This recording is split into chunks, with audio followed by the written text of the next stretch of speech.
Here. Just you? Yeah, I'm just gonna do an intro really quick for the stream as well, and we'll put this in the video as well.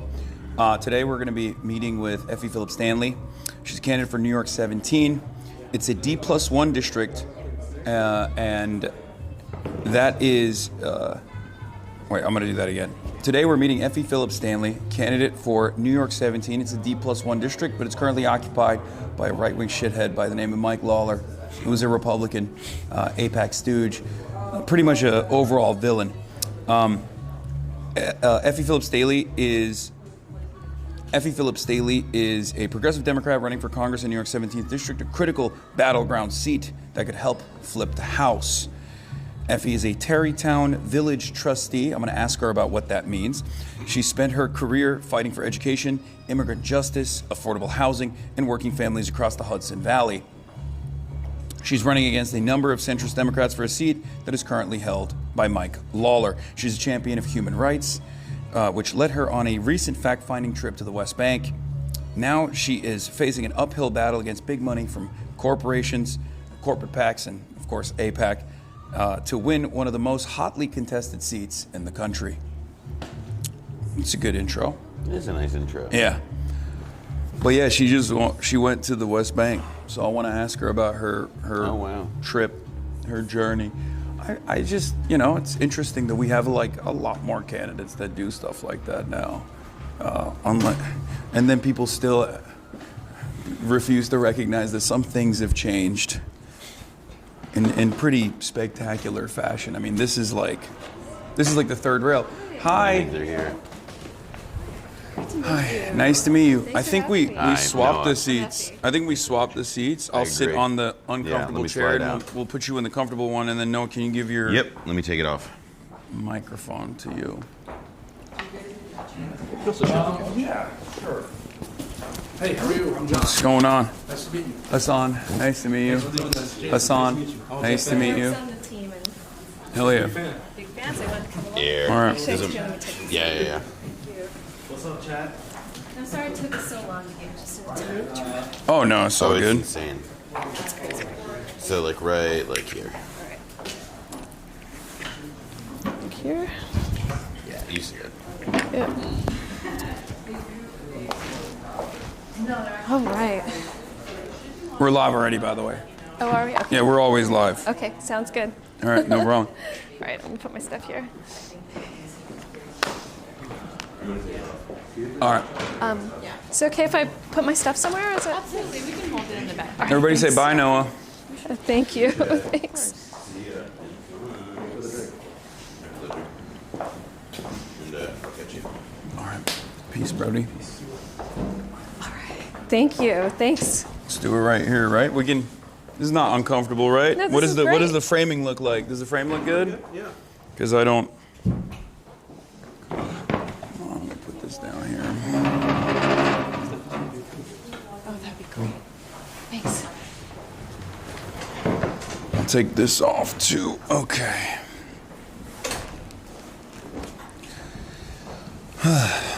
Good? I'm great. All right. Hi. Hi. Thank you for coming on. Thanks for having me. Question on everybody's minds.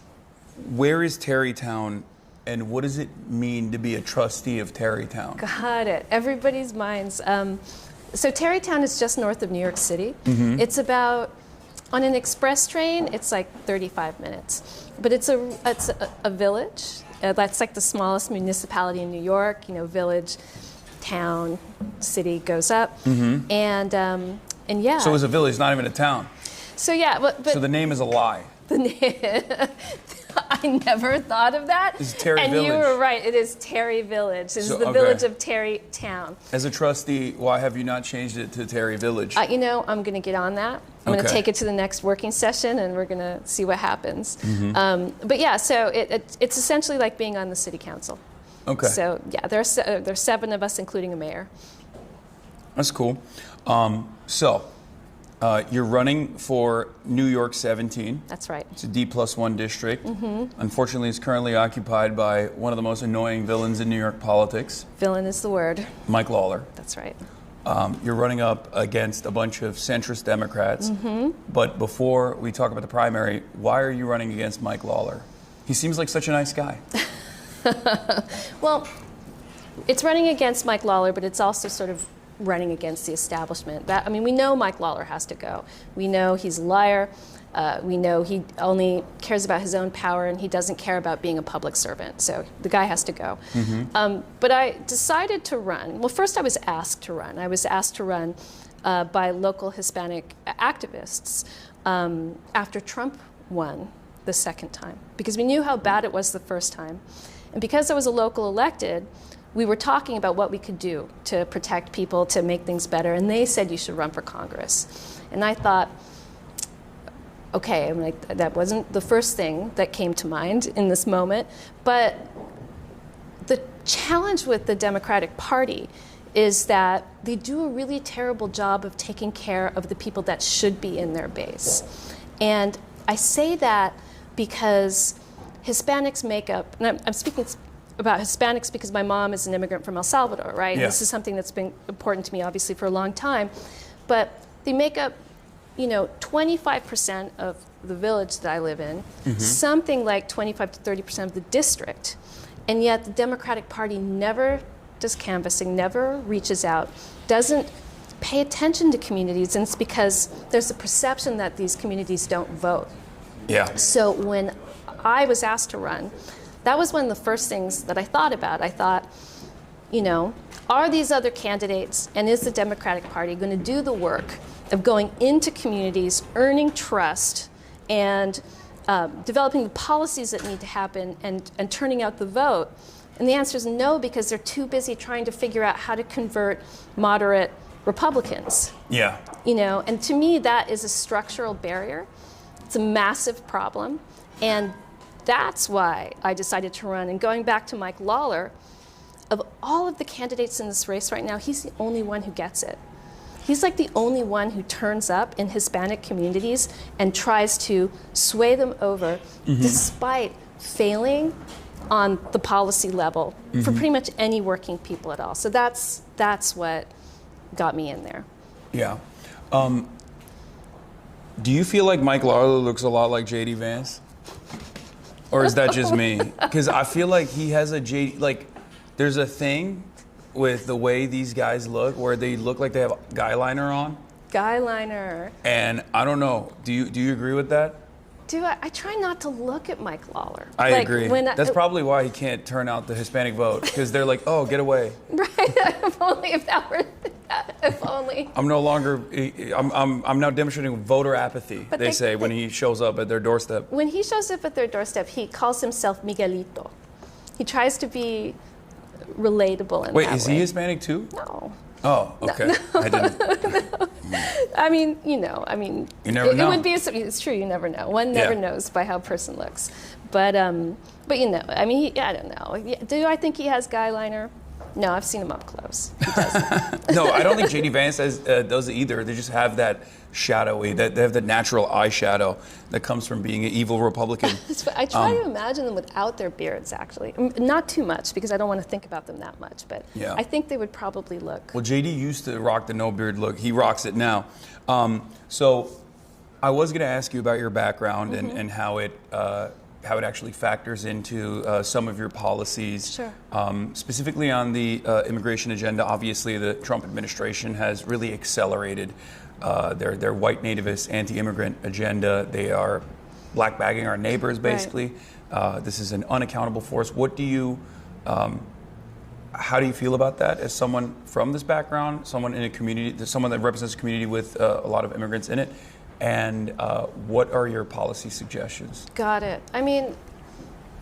The direction of this nation and the one that you just described, that Trump is taking, that Mike Lawler is carrying his water for, to me, is the most anti-American platforming imaginable. Because, I exist as a person whose mother is an immigrant from El Salvador. My dad was a working class, high school educated guy from Oklahoma, right? Only in a nation that is pluralist do we all get to exist in this way. Where else would I be in the world except for here?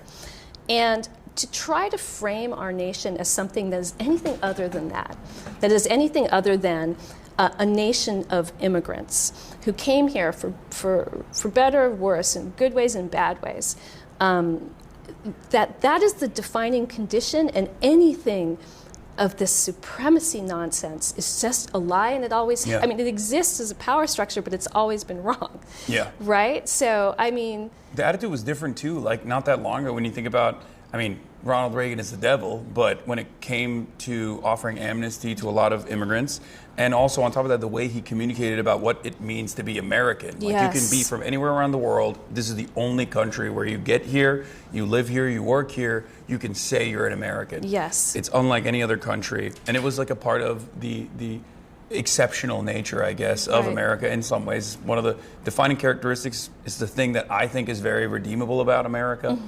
And yet there's this betrayal of the social contract. So what are the policies that you would advance as far as like alleviating this pressure from migrant communities? There are so many. To me, the most critical one is we describe as abolishing ICE, which is what that is. But it's really taking a look at the way ICE came into being and the Department of Homeland Security came into being in 2003 in response to the war on terror, where you took what used to be immigration and naturalization, right, which is what my mom came through in this country, right? And then they conflated it with customs enforcement. And when you put these two together, you can get comments from like another candidate who won't say abolish ICE and talks about the importance of drug enforcement at the border. Yes, drug enforcement at the border is important, but that has nothing to do with my mom coming to this country. Yeah. Right? And so to have it structured like that is what sets us up for this kind of tyranny.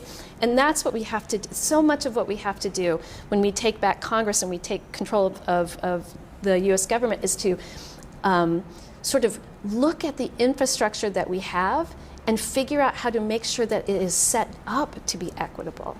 Like when Trump took away that only allows English on government websites. So, say for housing, it used to be in 40 languages. Now it's just English. That cannot be. People in this nation have to have access to this information. They're entitled to it. It's a denial. Yeah. So these are the kinds of things that we have to look at structurally, one by one, just to make sure. And I think for me as a candidate or as a human being, we have to put people first. We have to look at laws and policy critically and say, is this enabling people to live their best lives? And if it's not, then there's something wrong with that, and that's what we have to fix. Absolutely. So El Salvador is currently run by a Palestinian. Unfortunately, he's not some of the best that Palestinians have to offer, but he's pro-Israel, and he's most famous for building the world's largest, concentration camp. Yeah. And it's now housing undocumented immigrants from the United States of America. It's a horrible, horrifying process. As a Salvadoran, how does it feel having your country be viewed by America as a distant place tied to policies that punish the most vulnerable among us? I think it is. It's tough. I mean, I just took my mom back to El Salvador for the first time in 10 years, a year ago. And we were able to go, and I took my family, who, to be honest, because the country is so violent, I never thought that I would be able to take my kids there. But we did. And it was safe, but it was safe in a way that you would never want a country to be safe, because it's totally, it's like a police state. Yeah.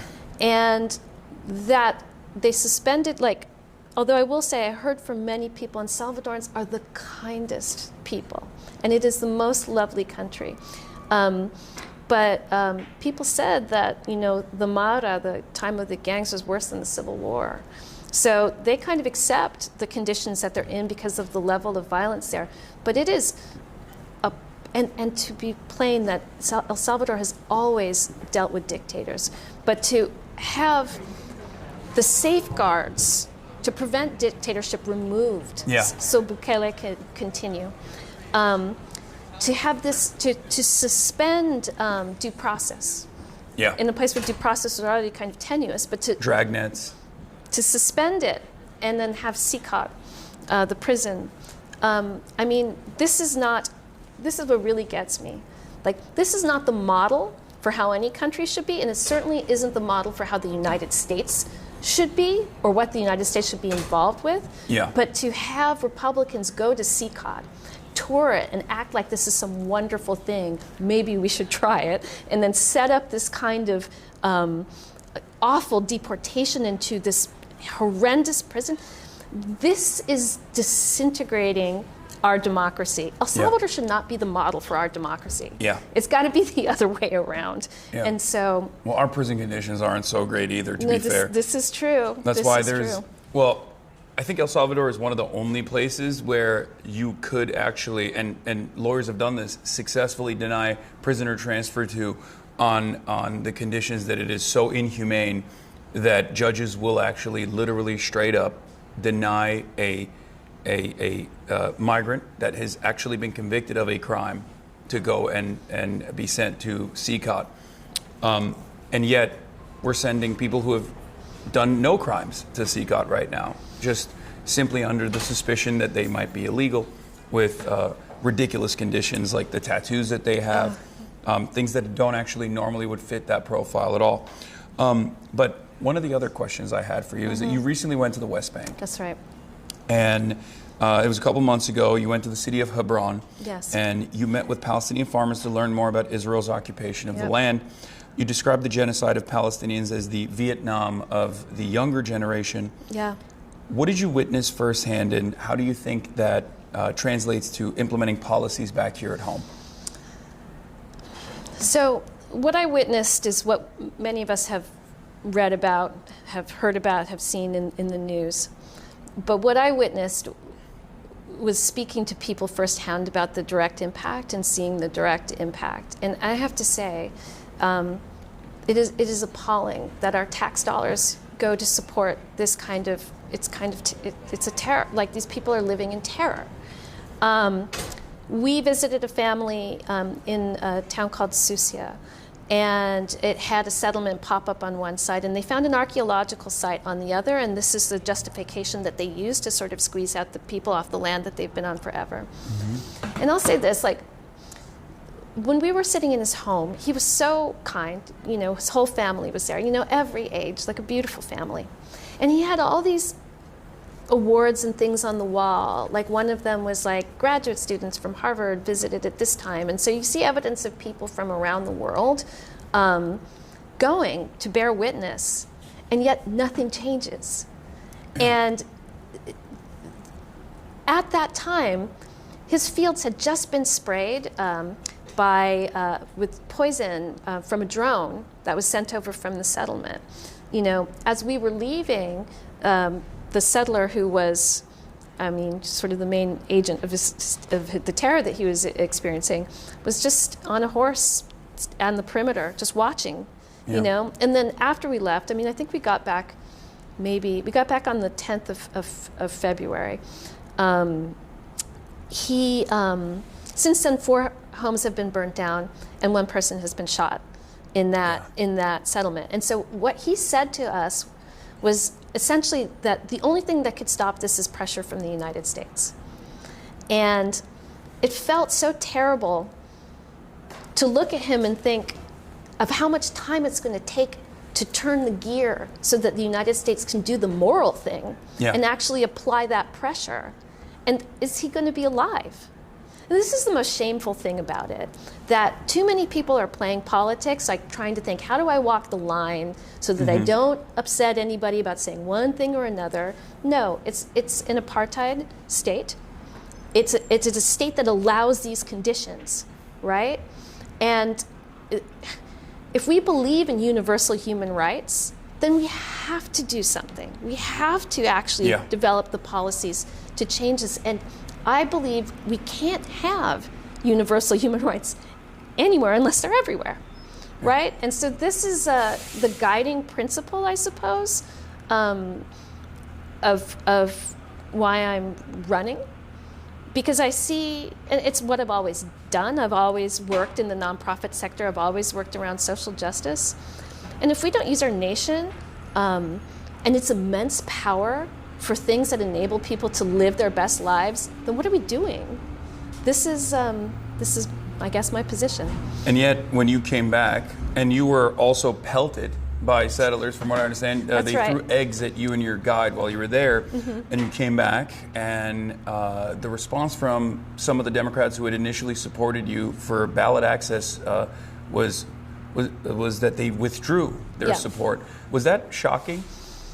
It was. Or expected? Well, that's a great question, because that actually happened while we were still, like what I just described to you in Susia, we got back to our hotel in East Jerusalem, and then I got a panicked call from a person who was in that meeting saying, you're losing all your support. And I'm like, I am? And so they told me, who and when, and I called that person and I said, what are you doing? I said, you've known me forever. And you know me to be a reasonable person. And so what is this?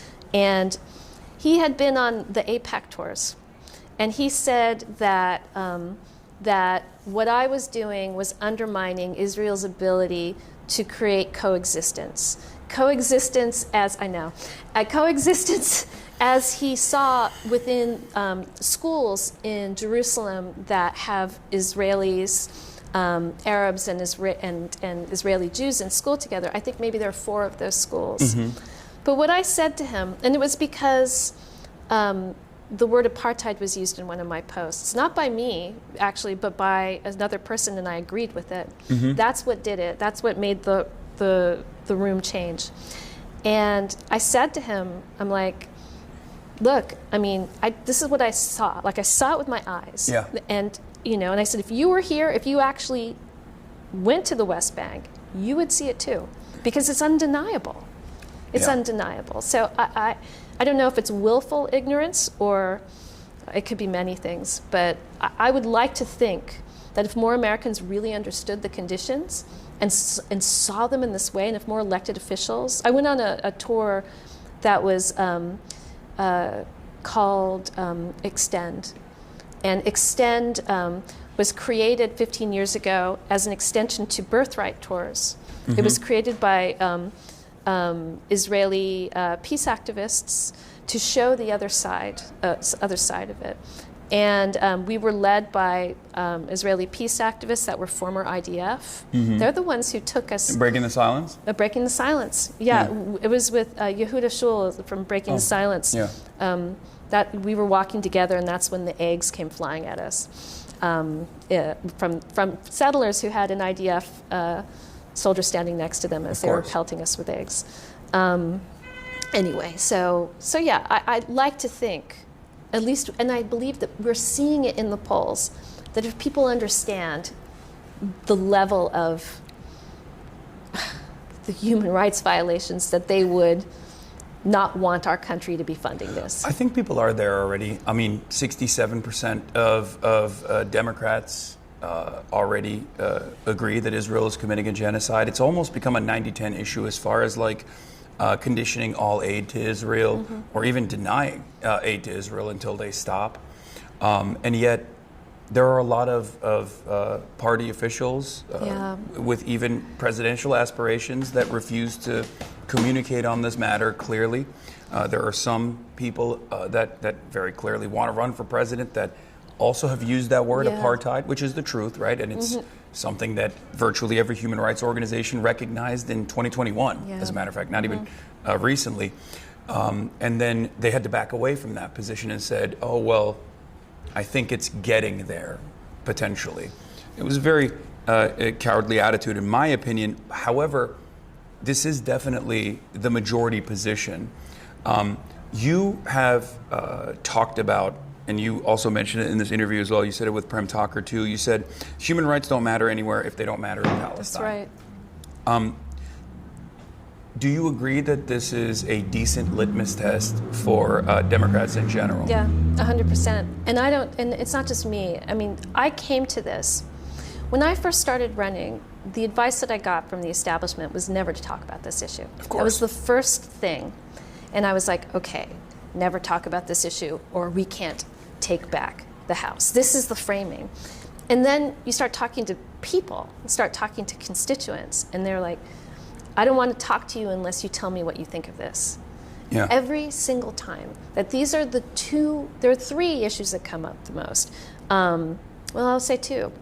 This issue is one of them, and people want to know, like, do the candidates have the courage to call what they see what it is, which is apartheid and genocide. Yeah. And so, I mean, this was a big part of the reason why we decided we needed to go. At least for me, and we led a delegation that included people from like local Jewish Democratic organization, a person from J Street, an Episcopal priest, because people with very different opinions about the issue because we wanted to see it together. Mm-hmm. And this was the consensus. The consensus is that it is, well, I'll say this, there's disagreement on the word genocide. Mm-hmm. That's a tough one for some people. They have to work that out, I guess. But like, but the apartheid, I mean, we went to Ophir military prison. We went, human rights lawyers took us into the courts. Like, imagine a Jim Crow setting of like blacks, whites. That's what it is. Yeah. It's Palestinians, everybody else. Different doors, different conditions. And I mean, the fact that there are different, there's the military system for Palestinians, and then there's like a civilian system in terms of the courts. For Israelis, yeah. For Israelis. I mean, it's like... Two roads, different license plates, checkpoints. Two roads. And it's, no contiguous state for the Palestinians, even though it's legally their land, mm-hmm. and Israel is illegally occupying it, and all of the system is enforced by a military that we actually fund. Yeah. It's unbearable.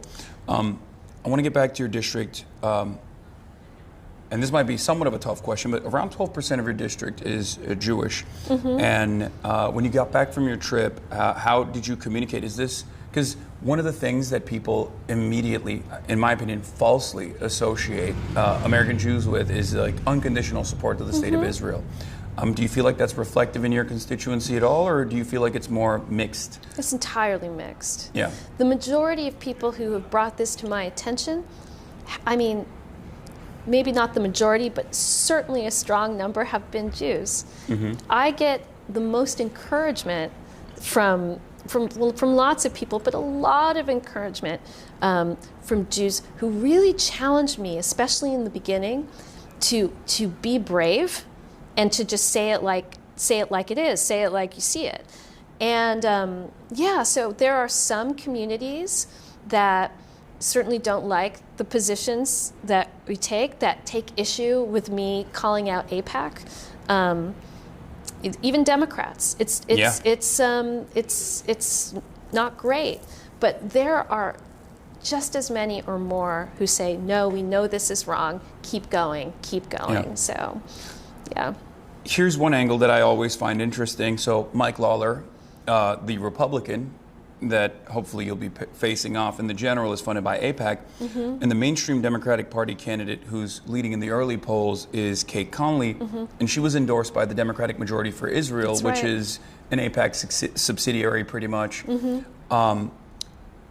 What does the race look like from your perspective at the moment? And what would you say to the argument that advancing someone who is so close on this issue to Mike Lawler would be a genuine mistake when this is something that the overwhelming majorities of the Democratic Party's base are demanding a separation from? I've thought it was a mistake from the minute she entered. I've thought it was a mistake from the minute she prioritized, and I won't say it's just her, it's the DCCC, it's the Democratic establishment, that they read this district as a purple district. Yeah. They prioritize moderate Republicans. They prioritize independents that they think are, there are a lot of people who were Democrats who are now independents because they've been frustrated with how far to the right the party has gone. So yeah, I mean that there's very little light between Kate and Mike Lawler in terms of a lot of their policies, and especially in terms of this. And again, I think the Democratic Party is completely oblivious to how much people care about this and how damaging it is to keep going in this route. I mean, there's a reason that we lost to Mike Lawler twice, right? In a district that is predominantly Democratic. Yeah, and this is a failure that is currently being litigated in this intra-party arguments that we're having. But this was a failure in 2024 as well. And not just on this issue as well. I see Palestine as a good litmus test, but it's also a great way to figure out whether or not a candidate is responsive to the base, or rather have made up their own minds about, constantly trying to find the mythical moderate center. Yes. And that was an abject failure in 2024 against an incompetent fascist like Donald Trump, just as it was a failure in 2020 against Donald Trump as well. Or not 2020, sorry, 2016 against Donald Trump as well. So on that note, I'm going to do this. I like to call this the Zoran method. Okay. 5 key policies that you would be associated with. What would those 5 top-line policies be? Sure. I mean, I have what we call the Suburban Progress Agenda, and it focuses on housing affordability. Frankly, it focuses on all the things we could pay for if we weren't dropping $1.8 billion a day in the war in Iran. But housing affordability is a critical one. Medicare for all. We have to start treating housing and healthcare as a human right. I mean, it's outrageous. I mean, I lived in the UK for 4 years. I know what it's like to be in a system where your healthcare is taken care of. It's great, and everyone should have that stress taken off of their lives so that people can live their best lives. Universal childcare. We hear from families all the time that they're paying upwards of $24,000 a year for childcare so that they could work or they stop working. If New Mexico could pull it off as a state, we can certainly make it possible so that states across the nation can pull it off. Immigration reform, it has to happen. We cannot allow people to be weaponized in this way for the political gain of a fascist party. It just has to stop. And then what I call justice at home and justice abroad, prioritizing human rights here, whether it is carceral reform, it is all these things. I mean, we completely have to dismantle the insanity of the private detention centers and the private prisons that have been built, because when you think about all of those private detention centers that are being built, once immigration is under control, what's going to happen to them? Yeah, they have to be used. Some of them, the private ones, literally have contracts where they have all these beds that need to be filled. It's an insane system. It is terrifying, and it's got to stop. We have to advance human rights here, and then we have to make sure that our tax dollars do not go to pay for human rights abuses abroad. Nobody wants that. Yeah. I just nobody wants it. We have so much that we can do here, so much that we can, and then I'll say this, these guys are so quick, this administration is so quick to go to war. We have such power as a nation, economic power, diplomatic power, political power. Why on earth are we racing to this kind of, to violence, always to violence? Yeah. And it's as if violence didn't perpetuate itself. So yeah, these are the things. This is, I think, the vision that we're trying to take, and I know everyone's ready for it. Enough of this constant creation of trauma. Oh. Okay, all that sounds great, but have you thought about blaming transgender immigrants for all of the problems that your district is facing, and how you are going to be the strongest advocate against migration into the country? No, that hasn't really. What about maintaining the most lethal military that's ever existed? Yeah, that's not super high on the list. Okay. More money to Israel instead of rebuilding our schools so that we can bomb schools over there. That seems to be very popular right now, but that is not something I would advance. All right, so I'm going to do the last thing here, and I'm going to ask you some rapid fire yes or no questions. Okay. Okay. Do you believe in Medicare for all? Yes. Universal child care? Yep. Abolishing ICE? Uh-huh. Banning members of Congress from trading stocks? 100%. $25 minimum wage. Oh, yes. Implementing the Green New Deal. Yes. Canceling student loan debt. Yeah. Imagine all that money back in the economy. Raising taxes on billionaires. Oh, yes. Ending the war in Iran. 100%. Ending American aid to Israel. Yes. Okay. Well, that's pretty good. I mean, I'm sold. That's great. The last question I have for you is, at the moment, we're waging a war in Iran, a war of choice. We're bombing villages in Ecuador. We're blowing up fishing boats off the coastline of Venezuela in the Caribbean all around, and we're holding the head of a sovereign nation in solitary confinement in New York. Looking beyond the campaign, what's your message to people struggling to pay their bills while watching their government belligerently attack the rest of the world?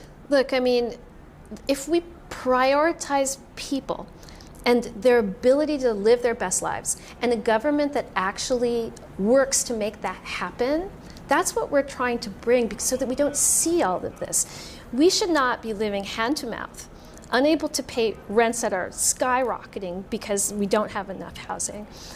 And at the same time, seeing the tax dollars that we pay into this system go to do all this other stuff that is appalling, that is immoral, that cost an immense amount of money that some people get rich off of, but certainly not the average person in this country.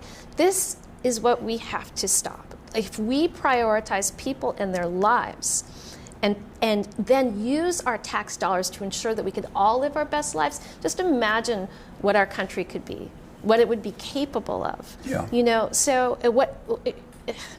it's really sad that it has come to this, but I believe that most of us are angry enough to go to the ballots and change this. But there's actually one more thing that I want to say, that it's not just about the ballot, because our political system is so entrenched in terms of funneling money to the candidates that they believe are going to keep the system as it is. And that's why you see my competitors, you know, fully funded, and then people like me who are here to challenge the system, you know, have to rely on grassroots networks to get funding, because we don't take corporate money, they do. We're not taking APAC money, they're taking it. They have the bundlers from the DCCC going across the nation. They've, funneling the money, and then they judge a candidate's viability based on their money, not on their platform, which is why, like, I'm so grateful that you're here and you're talking about this to bring attention to these corrupt systems, because, you know, we have to beat them despite the kind of financial advantages that they have, because when everyone just pitches in $20 or $25, $10, the people can actually beat these systems. A good example is, of course, Mamdani, because if you compare him to Cuomo, they may have raised the same amount of money, but Mamdani had all the people, right? Yeah. And Cuomo had like this. Cuomo had like no people. Yeah. So empowering people to support campaigns and to get out and vote is the way we're going to take it all back. So how can people help out? How can people follow your work and get involved with your campaign if they share your vision? Well, if you see a link in the stream, give. You know, share that with everyone you know. If you like what you heard, you know, just give. Is there a website? Yep, and the website is Effie for Congress, like EFFIE for FOR Congress.com, or just Google me, Effie Philips-Stanley, and and you know, and I'll say this: power cares about two things. They care about money and votes. That's why you see all the special interests getting all the attention. When the people start putting their power behind candidates, that's when they're going to start paying attention. That's how we're going to get them to care about Palestine. Like, that is the way to do it. Yeah. So, and your platform as well, which I'm thankful for. I try my best, but thank you so much. Thank you. All right. Thank you. Because we have to head out to, we have this, like, the virtual peace rally. That's why I'm, like, hurrying this up right now. No worries. So I apologize. I'm actually heading to that too, so Yeah. you'll see me on there. All right, perfect. Great. All right. Thank you. Okay. Thank you. All right.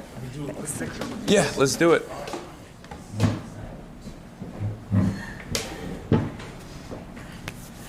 Oh, okay. Here we go. I need to be taller, man. All right, perfect. Thank Nice you. to meet you. I'm gonna give you a hug. All right. And I'll take that. There's a magnet yeah. behind it. There it is. Appreciate it. Thank you so much. This was great. Okay.